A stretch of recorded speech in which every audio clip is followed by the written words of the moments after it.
Il-maġistrat li bħalissa qed tisma' l-każ fi stadju ta' kumpilazzjoni fil-konfront ta' Vince Muscat il-Koħħu iddeċidiet li hija l-qorti kriminali li trid tiddeċiedi dwar l-ammissibilità tax-xhieda ta' Darren De Bono magħruf bħala Topo. Il-każ jitratta l-attentat ta' serqa mill-kwartieri ġenerali tal-Bank HSBC lura fl-2010.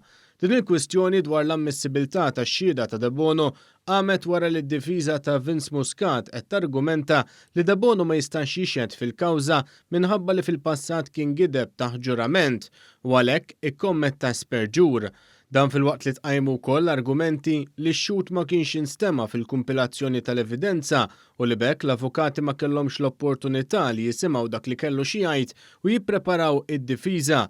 Il-Maġistrat Monika Vella ddeċidiet li din id-deċiżjoni dwar l-ammissibilità ta' De Bono bħala xhud tmur lil hinn mill-poteri mogħtija lill-Qorti tal-Maġistrati ippreseduta minnha u li ngħatat poter biex tisma' l-kumpilazzjoni mill-Qorti Kriminali.